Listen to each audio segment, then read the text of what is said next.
안녕하세요. 다시 짚어보는 의혹을 얘기하고자 합니다. 죄송합니다. 예, 세월호 다시 짚어보는 의혹 304 목욕 포럼 윤솔지입니다. 네, 반갑습니다. 김성목입니다. 네, 공순주입니다. 예, 어제 저는 이런 일이 있단 말인가 하면서 네이버에 기사를 좀 봤어요. 뭐냐면 제목이 재수사로 밝힌 이춘재 연쇄 살인 사건 역사의 기록 다시 썼다. 어떻게 꿈에서나 일어날 만한 일이 일어난 거죠? 왜냐하면 우리 4.16 세월호 당시에 최고 그 중책임자였던 이춘재 경비안전국장에 대해서 저희가 고소고발도 하고 했었잖아요. 그런데 역사의 기록을 다시 썼다니 이런 일이 있나? 했으나 그는 연쇄살인범이었고 34년 만에 범행 동기를 밝혔고 14건의 살인, 9건의 강간을 입증했대요. 문제는 제 눈에 띄었던 거는 다 재수사를 통해서 밝혀냈으나 공소시효가 지나서 아무런 처벌을 할 수가 없다 싶게도라는 말로 기사가 마무리 지었죠. 왠지 머지않은 우리들의 모습이 아닐까 하는 생각이 드는데 어떠세요, 성묵 씨? 네, 저도 기사를 누군가 올려주셔서 봤다가 깜짝 놀랐습니다. 좀 지금 상황을, 그러니까 우리가 맞닥뜨려야 되는 상황을 미리 본 건 아닌가라는 네. 생각이 들더라고요. 네. 순주님은요? 네.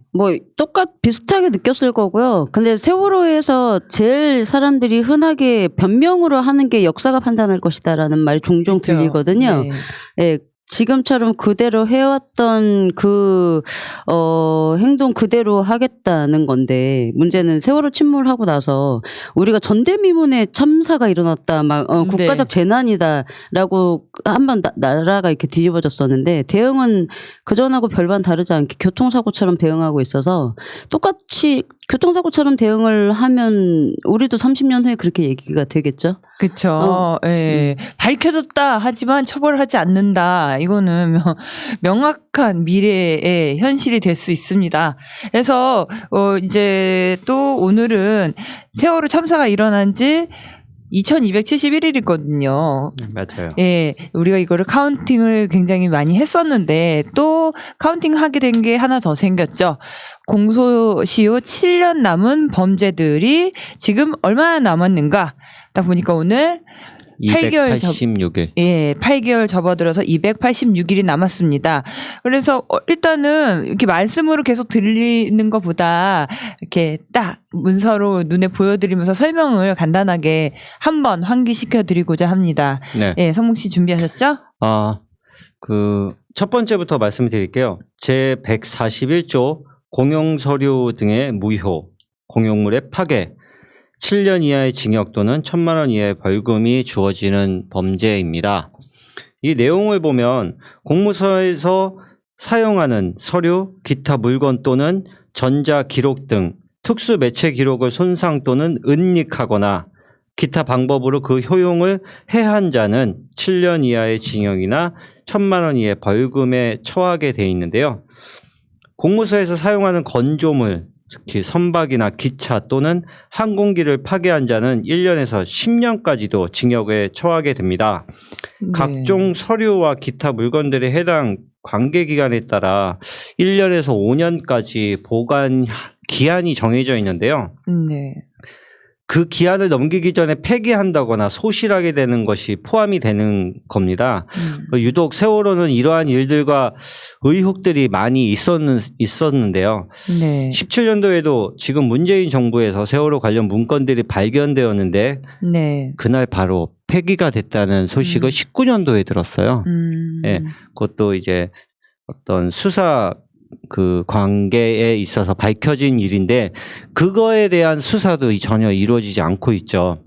박근혜 정부의 문건이 또 있는지 또 그거를 누군가 파쇄해버렸는지 알 수 없는 실정입니다. 그렇죠. 이것을 조사하고 수사를 해야 알 수 있는 일인데 이것이 이제 맥없이 계속 시간이 흘러가고 있는 거죠. 그렇죠. 예, 두 번째는 어떤 게 있죠? 두 번째는 허위공문서 작성. 허위공문서 작성죄인데요. 네. 227조 이거는 7년 이하의 징역 또는 2천만 원 이하 벌금형이 처해지는데 공무원이 행사할 목적으로 그 직무에 관해 문서 또는 도화를 허위로 작성하거나 변개하는 죄로서 그 주체가 그 문서 도화를 작성할 직무상 권한이 있는 공무원입니다. 공무원이 그쵸. 아닌 자라도 공범자로서는 처벌이 가능합니다. 아, 순주님 이거 그 참사 초반에 그 검찰에서는 결론을 과적과 고박이 뭐 잘못됐다 이랬었잖아요. 네, 그건 되게 엄중한 일이거든요. 검찰에서 이미 발표를 한 거예요. 그래서 조사도 하지 않은 채 그때 첨부 자료 중에 그 문자라든지 이런 거를 대량으로 공개를 했었어요. 이래서 그렇다라는 거였는데 그게 합법적이지 않은 조사였었죠. 뭐 그것뿐만이 아니고 여기에서 지금 얘기를 하는 거는 허위 공문서 작성이라는 건 아주 세월호에서 비일비재하게 일어났던 그쵸, 거예요. 그러니까는 맞아요. 예. 뭐 하다 못해 함정 일지도 모두 다 파쇄하고 다시 썼거든요. 뭐 네. 녹취록도 우리 그쵸. 항상 얘기를 하지만 빼먹기. 네. 삭제 의혹이 아직도 있으나 전혀 손을 대지 않고 있는 네. 이게 다 여기에 이제 해당이 되는 거죠. 그리고 네. 그 앞에 역시 공용서류 무효 다 같이 해당이 되는 건데 지금 우리한테 와 있는 자료는 봐봤자 증거가 될 만한 자료는 크게 없어요. 그 부분만 쏙쏙. 네. 네. 네, 그러니까 참 칼처럼 잘 잘라내고 나머지를 지금 준 거기 때문에 이 부분을 수사를 하지 않으면 확인을 할 수가 없는 내용이죠. 그쵸. 처음에는 쟤네들 이렇게까지 멍청할 수 있을까? 우리가 이거 하면 돼. 라고 했는데 아주 머리가 좋으신 분들이라서 딱 그 부분만 자른 거 있죠. 우리가 네. 봐도 될 만한 자료만 제공을 한 거예요. 그쵸. 그리고 자꾸 몽상을 하게 되고 이 사이에는 무엇이 있었을까? 네. 그렇지 그렇죠. 않으면 그런 의혹들이 많죠. 그런 더군다나 그 사고 첫 그 박근혜한테 그 보고 자료 시간도 확실하게 보지 못하고 있잖아요. 한두 개가 네. 아니죠. 예. 몇 장이 그러니까 시간적인 교차들이 여러 번 생겼음에도 불구하고 네. 그거에 대한 수사가 이루어지지 않았죠. 그쵸. 그 다음 세 번째 한번 볼까요? 형법 제 152조 위증, 모해 위증. 네. 이것 같은 경우도 위증은, 예, 5년 이하 징역 또는 1,000만 원 이하 벌금이긴 한데 위증은 너무나 많이들 알고 계시잖아요. 그쵸. 근데 이게 중요한 게 있더라고요. 네. 그 위증죄에 있어서의 위증은 법률에 의해서 적법히 선서한 증인이 자기의 그쵸. 기억에 반하는 사실을 진술함으로써 성립되는 것이고 설사 그 증언이 객관적 사실에 반한다 할지라도 자기의 기억에 따라 진술한 것이면 허위의 진술이라 할 수 없다. 그러니까 법적으로 그렇게 나와 있는데 네. 수사기관이나 일반 행정관청에서의 선서 없는 위증은 처벌하지 않는다라고 예, 명시되어 있습니다. 예. 위증을 그러니까 수사 과정에서 선서를 하지 않았다면 그거는 위증으로 벌을 처벌할 수 없다는 거죠. 예. 그렇죠. 예, 법정에 가서 위증을 해도 그런 예, 거고 그래야 그거를 처벌이 가능하고 일반 조사나 네. 수사에 있어서 이 선서를 받지 않는다면 처벌을 할 수가 없어요. 예, 그 애매모호한 예, 법이기는 그쵸, 예. 해요. 근데 그거 하나는 확실하죠. 거의 90% 이상의 그 공무원들이 법정에서는 다 위증을 했다. 맞잖아요. 세월호만큼은 네. 거의 100%. 그리고 그래서 진술을 받을 때 검찰 쪽에서도 이제 진술서를 받을 때 맨 마지막에 내용을 다 확인하고 날인을 해요. 네. 사실이라 이것 때문에 이런 맹점을 피하려고 날인을 하는데 문제는 이걸 엄청나게 연습을 했다는 거죠. 그렇죠. 서로 해경이 이제 수사가 늦게 됐다 보니까 저는 이제 그렇게 생각을 하는데 그래서 아주 딱딱 맞게 경황이 없었다. 기억이 안 난다. 뭐 이런 걸로 다 거의 통일이 되죠. 대동소이하게. 더군다나 진술이 계속 번복되잖아요. 맞아요. 대부분의 진술이 일률적인 게 없어요. 계속 시간 바꾸고 뭐 어떻게 상황 했는가라는 그 문구 하나가 네. 완전히 뒤바뀌게 되는 현상이 많이 보였죠. 그쵸. 예, 다음 보면은 다 짚어보기는 힘들어서 네네. 예, 여기서 보면은 직권남용죄와 업무상 과실치사상죄, 위계에 의한 공무집행 방해 얘네들 세 개를 묶어서 한번 얘기해 볼까 해요. 예, 직권남용죄 같은 경우 직권은 남용해서 결론적으로 업무상 과실치사상죄가 됐고 그것을 그리고 중간에 위기에 의해서 제대로 구하려는 공무집행을 방해했다. 뭐 이렇게 말해도 될까요? 맞아요. 연결되죠. 네네. 정리하자면 어떻게 할까요? 일단 그 직권남용 권리행사 방해죄라는 걸 설명을 드리면요. 네. 공무원이 직권을 남용하여 사람으로 하여금 의무 없는 일을 행하게 하거나 사람의 권리 행사를 방해하는 죄인데요. 당시 청와대와 국가안보실 등이 정부 기관이 직권을 남용하여 구조에 최선을 다해야 하는 조직들이 사진 찍어 보내야 되지, 영상 찍어 보내야 되지, DH에 쓸데없는 보내야지. 답변, 네. 그 어떤 그 무선 연락이라든가 전화 통화 여러 정말 어떤 모습이 찍혔어, 그거 찍혀 있어야 되는데 이런 쓸데없는 답변들 하느라고 일을 제대로 못했죠. 구조에 대해서 그쵸. 집중을 하지 못한 것도 이에 해당된다고 생각이 됩니다. 네. 그래서 오늘은 이렇게 몇 가지 우리가 왜 이렇게 8개월 안에 이거 빨리 수사 들어가야 된다라고 하는지에 대해서 여러분들에게 설명을 드렸어요. 네. 예. 그리고 본격적으로 되짚어보는 의혹에 대해서 한번 얘기해보고자 합니다. 우리가 지금 하고 있는 세월호 관련된 의혹은 앞에 써 있는 것처럼 다시 짚어보는 이에요. 예. 그래서 우리가 무수히 얘기를 해왔고 여러분들도 그건 어떻게 된 거지? 라고 궁금해하실 부분에 대해서 지금 6년 넘어가고 7년이 되는 이 상황에서 다시 조금 더 알아낸 거 붙여서 얘기하고자 합니다. 순주님 오늘 어떤 얘기하기로 했죠 우리가?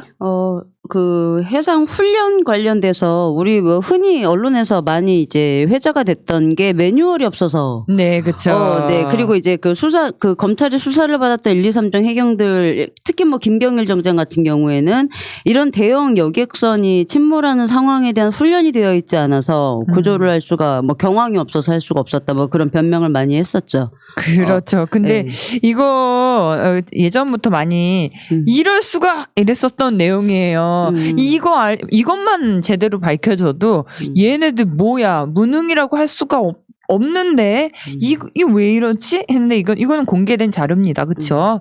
예, 한번 얘기해 주세요. 네, 그러니까 어떤 내용이냐면 그 전에도 그 침몰 상황에 대해서 훈련은 계속 반복적으로 해왔어요. 그러니까 매뉴얼이 없어서 훈련을 받은 적이 없어서라는 거는 말이 전혀 이제 되지 않고 세월호 침몰 그러니까 2014년도 2월 17일이죠. 이때 서해청 세월호 침몰 당시 광역구조본부였던 서해청과 그다음에 이제 목포해양경찰서 세월호 침몰 당시 지역구조본부였던 목포해양경찰서가 선박 침몰 대비해서 훈련을 한 게 있어요. 2월 17일 날. 그래서 2월 17일이면 불과 2달 전이에요. 네. 그러니까 지금 우리가 여러분한테 보여드리는 것은 이렇게 상황 보고서 그때 당시에 네. 상황 보고서이고 진짜 깜짝 놀랄 정도로 똑같아요. 그렇죠? 네. 문제는 여기에 키워드는 아까 말씀하신 것처럼 매뉴얼이 없었다라는 것과 또 키워드 하나는 컨트롤 타워인 것 같아요. 그렇죠. 예, 컨트롤 타워에서도부터 여기까지 아무것도 몰라 이건데 예, 이 아래에 대해서는 좀 본격적으로 가능했다. 구조가. 특히 이 훈련이 특이한 게 저녁에 실시를 했어요. 그러네요. 2월 17일 월요일 네네. 8시부터 9시 50분까지. 네네. 저녁에 또 실시를 해서 또 세월호 침몰 당시에는 적용하기가 더 쉬웠던 게 날씨가 너무 좋았고. 네. 네, 낮이었잖아요. 네. 너무 잘 보이는. 네. 네, 근데 저녁에 실시한 훈련이 있었다. 근데 이게 지방청 주관, 서해청 주관으로 해서 목포해양경찰서 상황실과 예하 세력, 그러니까 파출소나 함정들이 이제 그 참여를 한 이제 훈련인데 함정 같은 경우에는 1, 2, 3정도 있네요. 1, 2, 3정도 훈련에 참여를 했습니다. 진도 파출소도 아주 우리 아주 낯이 익죠. 그리고 1508함. 네. 이 함이 1, 2, 3정 다음에 OSC로 지정이 됐던 함정이에요. 그리고 1010함 다 세월호 침몰 당시에 투입이 되었던. 그리고 122 구조대도 당시 훈련에 참여를 한 걸로 나와 있고요. 네. 아주 말이 많은 P120 정도 있네요. 일단 목포 해경서의 함정들도 대거 참여를 한 훈련이었다. 네. 라는 거고요. 이게 이제 어선 충돌 전복 사고일 경우 실종 6명, 뭐 구조 4명 했던 가상훈련 그쵸. 상황을 가상으로. 해놓고 이제 훈련을 한 거예요. 2월 17일 날. 근데 이제 훈련 뭐 내용까지는 저희가 다 이제 말씀을 드릴 그거는 없을 것 같고 훈련 결과라고 써놓은 게 네. 평가표. 말씀을 드리면 훈련 평가표 이전에 훈련 결과 자기네들이 훈련을 해보고 잘했다라고 한 게 뭐가 있냐면 그쵸. 인접 해경서 유관 기관 등 협조 요청 및 상황 전파를 잘했다. 그렇죠. 여기에 훈련 상황 평가 결과표에 지금 3분야로 나눈 거잖아요. 그렇죠. 네네네. 대응 분야, 보고 분야, 전파 분야 중에서 대응 분야에 네. 근데 이제 그 전에 그 평가 결과라고 해서 자기네들이 정리해 놓은 게 있어요. 그래서 총 100점 중에 76점이 된 건 거죠. 네. 근데 이제 여기서 훈련에서도 목포 해경서가 굉장히 상위 점수를 받았다는 거죠. 훈련을 잘 대응을 해서. 근데 인접서 해경서나 유관기관 협조 등 이게 지금 정말 안 됐었잖아요. 그쵸. 세월호 침몰 당시에. 근데 그 내용을 보면 사고 접수했을 때 관할 완도나 제주 해경서 및 해군 삼함대도 들어가 있어요. 해군 삼함대 그리고 뭐 서해청 어업관리단은 신속하게 상황을 전파를 했다.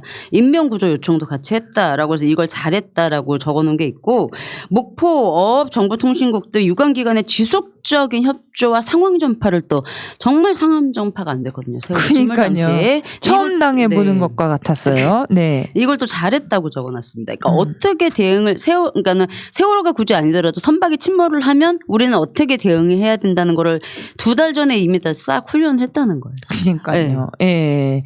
그리고 상황 전파나 유관기관 협조 요청 등을 너무 잘했다라고 적어놨고요. 네. 배점표에 보면 이것도 만점 받았죠. 그쵸. 네, 이거 만점 받았어요. 근데 왜 세월호 때는 안 했을까요? 그러니까요. 알고 있었는데. 네네. 개선할 점이? 네. 그리고 무엇보다 현장에 동원된 함정한테 적절한 임무를 부여했다고 이것도 만점 받았어요. 네. 근데 세월호 침몰 당시에는 그렇죠. 원투투 구조대처럼 전 함정도 다 동원을 했어요.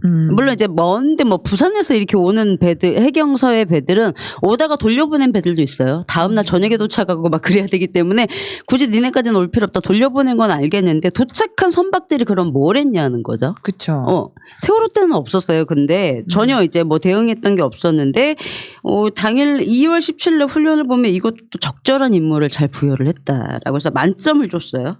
이거는 서해청이 체크를 한 거죠. 목포서가 훈련을 받고 그다음에 뭐 언론 브리핑 부분은 굳이 얘기를 드릴 필요는 없을 것 같고 그래서 일단 76점을 받았다. 그래서 잘된 점이라고 하면 역시 구조협조 요청, 상황 전파, 현장 동원 함정의 적절한 임무 부여를 잘했다. 라고 되어 있네요. 그래서 이 부분에 대해서 훈련을 이미 했다. 2달 전에. 이게 평가표가 22개이잖아요. 22개 분야에서 100점에서 76점을 맞았다라는 얘기는 어느 정도 다 인지하고 있다라는 거죠. 이게 세부적으로. 최소한 선박이 침몰을 했을 때 어떻게 대응하냐는 이날 다 한 번 더 2달 전에 숙지를 했다는 거죠. 매뉴얼이 있는 거잖아요. 네, 그렇죠. 이게. 그래서 체크를 할 수가 있게 그러면 적어도 훈련을 가기 전에는 이걸 해야 점수를 우리가 받을 수 있어라고 브리핑까지 분명히 할 거라는 거예요. 그쵸. 서해청 관할하는 해경서가 목포서만 있는 게 아니기 때문에 그쵸. 특히 김문영 서장은 굉장히 욕심이 많은 사람이에요. 그러니까 성과에 굉장히 욕심이 많은 사람이었기 때문에 아마 이 부분에 대해서도 브리핑과 여러 번의 이제 회의도 많이 했을 거란 말이에요. 보면 TRS 우리 정말 TRS로 지휘부들이 저녁 교신을 하지 않았잖아요. 세월호 침몰 당일날 TRS 그룹망이라고 해서 본청, 지방청, 경찰서, 지휘 함정 등에서 현장과 교신이 원활하게 해야 되고 상황 진행 사항을 충실히 보고 전파라고도 되어 있어요. 선박 충돌하면 이렇게 해야 된다. 네. 성목 씨 어떻게 생각하세요? 이 모든 게 있었다. 불과 2달 전에. 이 사람이 딴 데로 이사 갔을 리도 없고 단체로 이 사람들이 있었다. 어떻게 생각하세요? 이 사람들이 알고 있었다. 이들이 이렇게 할 수 있었고 준비된 사람들이었다는 게 어이가 없습니다. 정말 설마 저들이 그렇게 훈련을 받았던 그들이 저렇게까지 아무것도 못할까라는 생각을 했었었는데 이거 보니까 이들이 훈련을 제대로 했나 의심스럽고 우리가 예전에 군부대에서도 훈련을 하면 관리자들급만 겁나 열심히 막 무전 받고 막 정신 없잖아요. 영화를 네. 너무 많이 봤어 우리는. 네. 근데 밑에 그 병사들은 그냥 네. 가라면 가고 오라면 그쵸, 오고 그쵸. 그냥 이렇게 야간에 하면은 구석탱이 쫙 막혀가지고 네. 멍 때리고 있다가 누가 지시해주면 그때서야 움직이고 이런 상황이 경험도 있었는데 이들도 그냥 그렇게 그러니까 이렇게 훈련했다는 티만 내고 있는 거 아닌가, 서류상으로만 그러고 있는 거 아닌가 싶기도 근데 하고요. 이게 분야별로 이렇게 촘촘하게 평가를 했잖아요. 네. 그러면 이 매뉴얼은 있다라는 얘기예요. 그쵸. 예. 매뉴얼이 있음에도 불구하고 그러면은 이 사람들은 모든 매뉴얼에 대한 모든 진행 방법과 상황을 다 알고 있는 거잖아요. 그럼에도 불구하고 아무런 조치도 안 했다는 게 그쵸. 세월호 참사만큼은 이건 마치 쪽집게 선생님한테 모의고사 그쵸. 100차례 치렀는데 수능날 그냥 다 5번으로 찍은 거. 네. 예, 이런 현상인 거잖아요. 그리고 또 저는 요즘에 그런 얘기를 들었어요. 우리나라가 바다의 나라라면서요. 게다가 서해 쪽에는 근접한 중국도 있고 뭐 여러 가지 문제가 많기 때문에 이 매뉴얼이 기본적으로 있을 수밖에 없단데 아주 최소한으로 잡아도 이렇게 구조자가 빵명의 수는 없죠. 없는 거죠. 없어요. 그렇죠. 예. 바다의 나라라는 나라에 기관들이 이렇게 연습을 한 거면 달랐을 것 같아요. 네, 그 해경들이 함정 교범 훈련 교범이라는 게 기본적으로 있고요. 거기에 대해 그 함정 교범 훈련 안에는 기본적으로 침몰 현장으로 이제 그 이동하면서 침몰선과 연락을 하도록 기본적으로 되어 있어요. 그쵸. 그리고 침몰선과 그냥 단순히 연락만 하는 게 아니고 교신을 이제 유지를 하면서 탑승객 상황, 배 침몰 정도, 아니면은 뭐 구조할 수 있는 여부, 아니면은 탑승객의 위치. 왜냐면 그쵸. 빨리 가서 구조를 해야 되면 어디 있는지를 배를 다 뒤질 수는 없으니까 그런 거를 기본적으로 숙지를 하고 그 배에 있는 해경들도 장비 같은 걸 갖춰야 되잖아요. 그리고 이제 지시를 해야 되죠. 딱 도착하면 너는 어디로 올라가 어디로 이걸 기본적으로 되어 있어야 되고 이 내용을 상부로 또 보고를 하도록 되어 있고 그쵸. 예. 그 이제 가는 함정으로 혼자 안 되면 그 이제 상부가 그걸 체크를 해서 그 외에 이제 출동할 수 있는 유관기관이나 근처의 해경서의 함정들을 이제 급파할 수 있는 그쵸. 플러스 또 하나를 더 말씀을 드리면 성님 말처럼 뭐 이렇게 지휘부만 겁내 바쁘고 얘네들은 그냥 이리 가면 이리 갔다 그러니까 표면적으로 그냥 보여주기 싫은 훈련이었다 하더라도 세월호 침몰 당일날은 굳이 이렇게 정말 훈련을 좀 칼처럼 이렇게 대응을 안 해도 됐던 거잖아요. 말 그대로 세월호 1, 2, 3장에 35분에 도착을 했다 하더라도 그 전에 이미 세월호랑 교신을 해서 상부에서 선원들한테 지시를 해야 되는 거였어요. 세월호 이제 조난 상황이었으니까 명령을 당연히 해경의 명령을 들어야 되는 상황이었기 때문에 일단 탑승객들 그러니까 완전히 이제 옆으로 이제 그 기울기 전에 탑승객들 궁극조끼 입혀서 가판을 일단 다 빼. 그리고 선원과 그 뭐 화물 기사님들도 되게 많으셨잖아요. 그렇죠. 예. 세월호의 군명불만 다 터트렸어도 그쵸. 보트만 다 터트렸어도 굳이 배가 필요 없었어요. 맞아요. 예, 충분히 다 태울 수 있었거든요. 그러니까 그렇게만 했어도 굳이 그러니까는 몇 명만 바빠도 됐어요. 그렇죠. 세월호 전원을 구하는데 이렇게 모든 배들이 일사불란할 필요가 없었다고요. 그리고 나서 그래도 혹시 하나라도 더 있을 수 있으니 한 명이라도 더 있을 수 있으니 그 해경 함정 교범에는 사람이 있다는 전제하에 구조 작업을 실시를 해야 된다고 나와 있어요. 그러니까 전원이 나와 있다 하더라도 예. 한 명이라도 있을 수 있으니 최선을 다해서 구조 작업을 해야 된다. 그리고 사람이 없다는 게 확인이 될 때까지 해야 된다라고 써 있어요. 네. 그쵸. 이거는 영화에서도 많이 나오잖아요. 그쵸. 저 있어요 하는데 사람들한테 안 들리는데 영웅이 나타나서 한 명까지 구하는 그게 인간인 거잖아요. 근데 그게 심지어 시스템으로 돼 있어. 네, 맞아요. 예. 근데 저는 여기서 오늘 충격인 거예요, 이게. 왜냐하면 매뉴얼이 정확하게 너무 자세하게 있다. 근데 이거를 많은 언론이나 이런 데서도 봤을 텐데, 이 기사를 보기를 기대합니다. 충격. 그들은 매뉴얼이 있었다. 더군다나 네. 서해천과 목포서가 그쵸. 훈련까지. 훈련까지 모의고사를 여러 번 치렀다. 네. 근데 이런 사실들을 언론에서 6년 동안 단 한 번도 이야기하지 않았던 거죠. 그러니까 이것뿐만이 아니고 왜 근처에 삼암대 있잖아요. 네. 목포서 건너편에 부두 건너편에 삼암대인데 삼암대랑 같이도 연합훈련 많이 해요. 그렇죠. 침몰 선박이나 전복 선박 관련된 훈련도 많이 해요. 훈련 또 한 거 여러 가지 있지 않나요? 연마다 매번 해요. 매해년 아주 많이.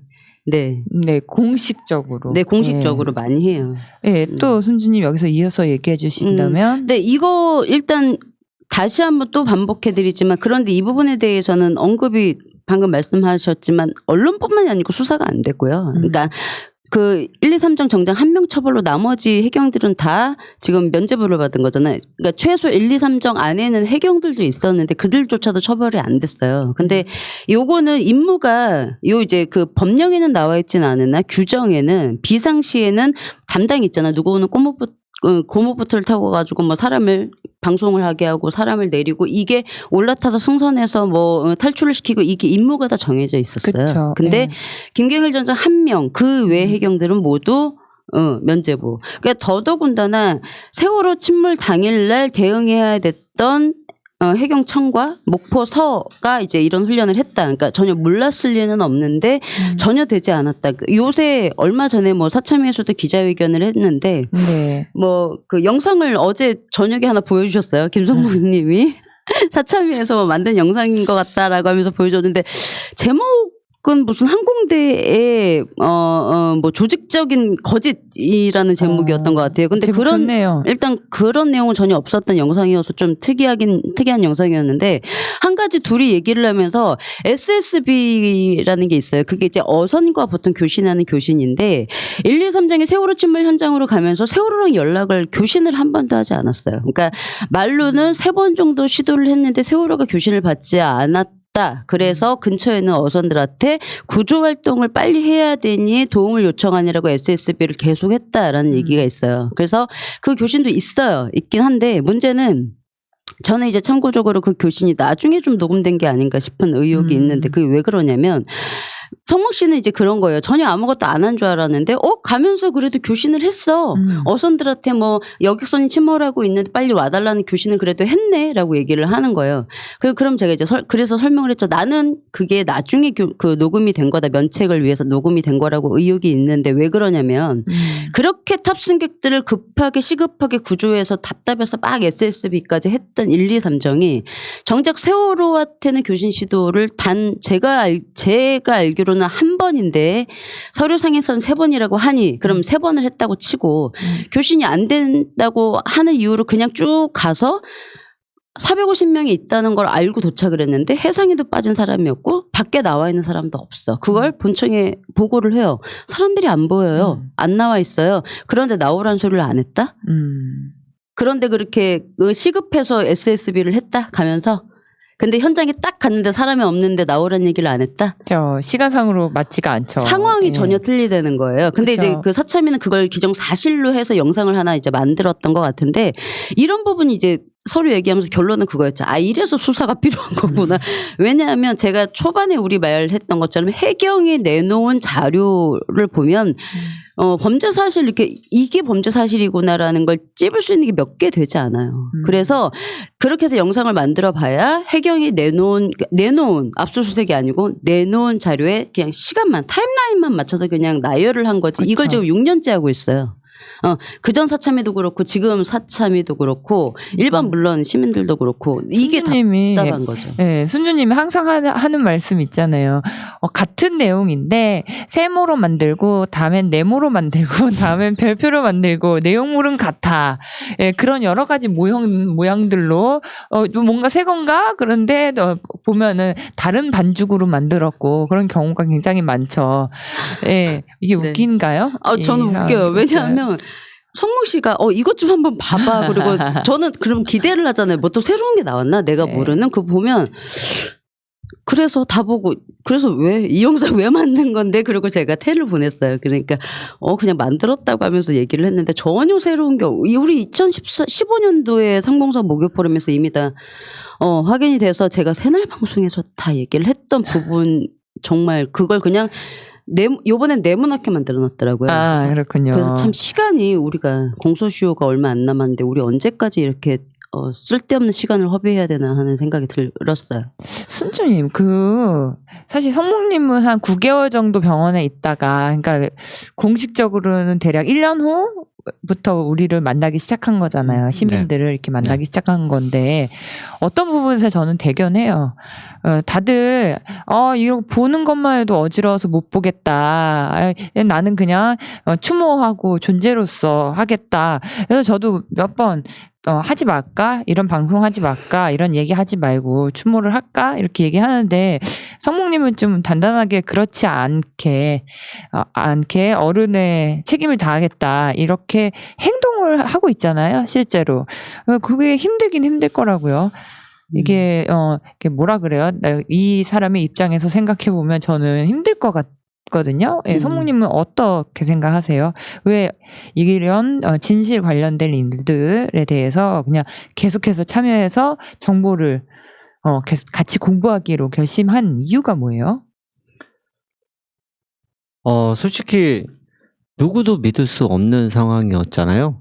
네. 그때나 지금이나 뭐 아. 검찰도 믿을 수 없고 정부도 믿을 수 없고 하다못해 사참위도 믿을 수 없는 현실이기 때문에 직접 알아야 되고 직접 들어야 되고 이런 어떤 상황? 네.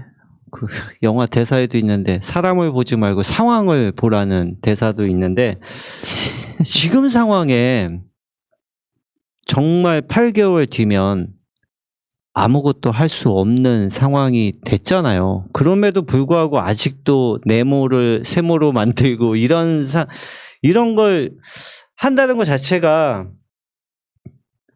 정말 답답하고요. 어른으로서 제가 그날 하지 못했던 거, 할 수 있었음에도 생각이 짧았다는 생각이 너무나 큰데도 불구하고 그렇게 생각을 갖고 있음에도 불구하고 다른 이들은 그 국가 권력기관들 그리고 이 참사를 방관한 그들에게는 아무것도 아닌 일처럼 증언도 거짓, 자료도 거짓, 뭐 하나 제대로 믿을 수 있는 게 없잖아요.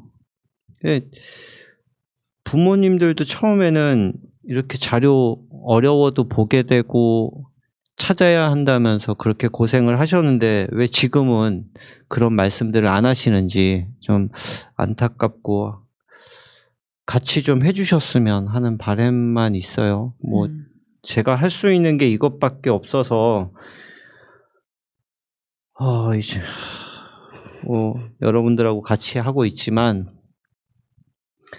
우리뿐만 아니라 다른 모든 국민들께서도 이 상황, 이 모든 진실을 찾는데 함께 해주셨으면 좋겠습니다.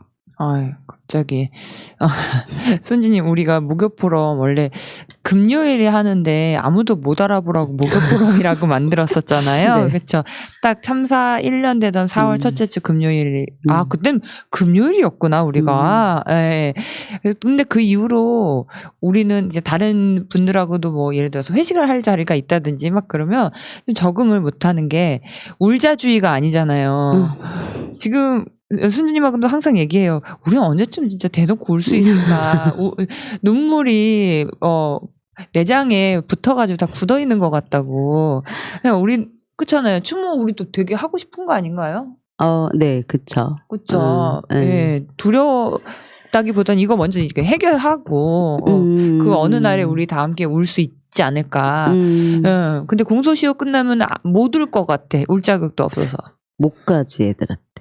그러니까 뭐 어디로 애들 있는 데 있잖아요. 낙골당 있잖아요. 지금 현재 네네. 있는데 그런 데를 한 번 그 단원고 겨울방학식인가 하고 나서 네. 술주 언니한테 이끌려서 한 번 가봤는데 제가 자발적으로 어디 있는지는 알죠. 어디 있는지는 아는데 가보지를 못했어요. 근데 이거 이대로 이제 끝나버리면 못 가는 거지. 볼 면목이 없어서 못 가지 이제. 못 가지. 네. 예. 그래서 할 것 다 좀 무식하다 할 정도로 다 했는데 자, 쉽지 않네요. 이어갈게요. 이것은 정말 특종입니다, 여러분. 특정. 네, 우리가 밝혀낸 특종입니다. 무엇? 전혀 무능하지 않았으며 모의고사를 매달 2주 매년. 적어도 2주에 한 번씩은 있었던 준비가 된 조직인데 그날따라 수능을 안 봤다. 근데 성적도 평소에 높게 받았던 아이가. 그쵸. 너는 캐슬에 갈 수 있어 했던 아이가. 그 정도면은 손주님이 항상 하시는 말씀 있잖아요. 박근혜 씨가 감옥에 가면서까지도 세월호를 말하지 않는 거 보면 목숨보다 더 중요한 뭔가 비밀이 있지 않나 하는데, 이런 것도 양심 선언 한 명조차 없다라는 것은 뭔가 있으니까 한마디도 못 하는 거죠. 근데 양심 선언을 저는 개인적으로 기다린다는 게, 그러니까는 그 세월호 상황에 대해서 좀 파악을 제대로, 그러니까 세월호 참사가 어떤 건지를 제대로 알면 양심 고백을 기다리지는 못할 것 같아요. 그러니까 그 정도로, 그러니까 방금 말씀하셨던 것처럼 처음에는 박근혜 정부에 부담이 되니까 세월호 진상규명을 크게 요구하지 마라고 해서 뭐 이렇게 엘베를 폭식도 시키고 뒤에서 이렇게 사찰도 하고 했다고 생각을 했어요.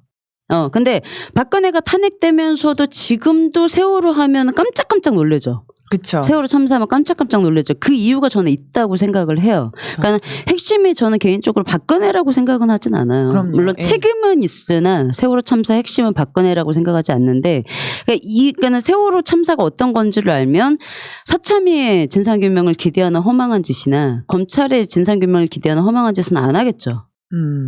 예. 지금 대부분 지금까지 뭐 유가족들 포함 대부분 세월호 참사 진상규명을 하겠다고 지금까지 있는 시민들조차 세월호 참사가 어떤 범죄라는 걸 아직 감도 못 잡고 있는 것 같아요.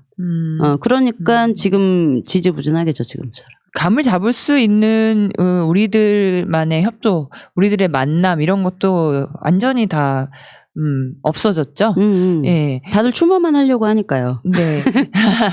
여기에 보면 마지막으로 정리해 주시겠어요? 간단하게. 그러니까는 요 훈련에 다 참여를 했던 게 맨 마지막에 있을 거예요. 그 네. 내용에는 뭐 앞서 설명드려서 크게 달라질 건 없고요. 네. 그 뒤에 뭐 정보 회의 분석이나 여기에 이제 그 논의하고 회의했던 사람도 사인한 게 다 있어요. 네. 상황 담당관이 조형곤이라고, 이거 세월호 침몰 당시 정말 상황 담당관이었어요.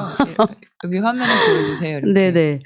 이 사람들이 다 있다는 거죠. 그러니까는 고성은도 이 사람 전화 받은 사람이잖아요. 그 최덕화군의 전화를 받았던 경사예요. 이 상황실에 있었던 해경들까지 모두 다 훈련을 참여를 해서 익숙한 상황이었다. 세월호 침몰 상황은. 네. 아니 이 사인을 이렇게 보여달라고 화면에 지금 나오고 있으니까 잘 보이게. 진짜 이건 보는 것만으로도 되게 충격이에요. 한 번만 보여주세요. 보이나? 네, 이수 다 했다, 회의 다 참석했다, 뭐 그렇게 해서 사인까지 다 되어 있는. 그러니까 이들한테 세월호 침몰 상황은 너무 익숙한 상황이었다는 거죠. 네. 네. 이 상황이 인간임을 포기한 거라는 거죠. 결과적으로 할 수 있었는데. 그 얼마 전에 그 도보행진 갔다 와서 사참이 그 조사 한번 받으러 가셨었잖아요. 항공대 구조대 네네, 관련돼서 구조대. 어떻게 예. 이제 대응을 했었나. 근데 지금도 이 해경들은 성목 씨가 얘기를 해주시겠지만 당당해요. 너무 당당하고 최선을 다했다고 지금도 얘기하고 있다는 걸 좀 알아주셨으면 좋겠어요. 네, 이번 주 방송은 여기까지 하겠습니다. 지금 우리가 그 공소시효 내용에 대해서 7년 남은 내용에 대해서 얘기를 했고요. 그다음에 충격 상황 보고서 이들은 능력이 있었다에 대해서 얘기했어요. 마무리 뭐 하시고 싶은 얘기 있으세요? 네, 뭐 제목 그대로 다시 짚어보는 의혹이다 보니까 오늘 말씀드렸던 내용, 이들은 준비돼 있던 사람들이었다라는 의혹 하나만 말씀드리면, 이렇게 준비돼 있는 사람이 단 한 가지도 안 했다는 거는 정말 이들은 구조할 생각이 없었다는 것이고, 네.